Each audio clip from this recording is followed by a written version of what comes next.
मातेवाचे सुवार्तेंत जेजूच्या असर्यांची शिंकळ शिसपणाक जोडुल्ली आयचे सुवार्तेंत आमकां दिसून येता।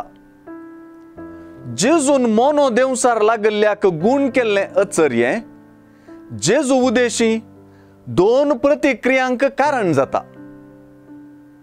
लोक सगळो विजमीत जावन इस्रायलांत असलें केन्नाय पळोवंक मेळिल्लें ना म्हणालो तर फारिजेव देवसाराच्या मुखेल्याच्या बळान तो देवसार दौंडायता म्हणाले। अशें जेजूक स्विकाराची प्रतिक्रिया मेळ्ळी आनी जेजूची अचर्या जेजूक विरोधपणाक कारण जाली। अशें ताच्या अचर्यांनी ताच्या कष्टा मरणाची सावळी दिसली। ह्या सर्व प्रतिक्रिया मदें मातेवाचे सुवार्तेचे लक्षणच म्हणचे परी जेजू मात्र देवाच्या राजाचे शिकवणेंत मग्न जाला। अशें हांगासर जेजूक अचर्यांच्या की आपली शिकवण प्रमुख जाता।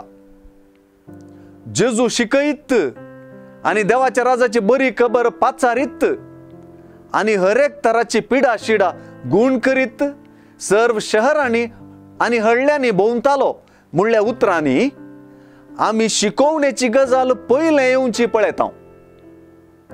सुवार्तेकार आपणा फाटल्यान येवच्या लोकांक पळयवन जेजूची चिंतना बोगणां आनी उतरां विवरिता। गोवळी नासल्ल्या शेळयां परी लोक जेजूक दिसता आनी तो तांची बिरमत पावता। देवाच्या राजाची शिकवण दिवच्याक आनी आपल्याच मिसांव करच्याक ताका वावरडी उणें पडटात म्हणी भोगता। हें उणेंपण भरती करूंक तो बापा लागीं मागूंक सांगता। जेजू सस वावर करूंक ताची वावरडी जावंक आनी ताच्या बोगणांनी रिगोवंक हें एक आपोवणेंच न्हय।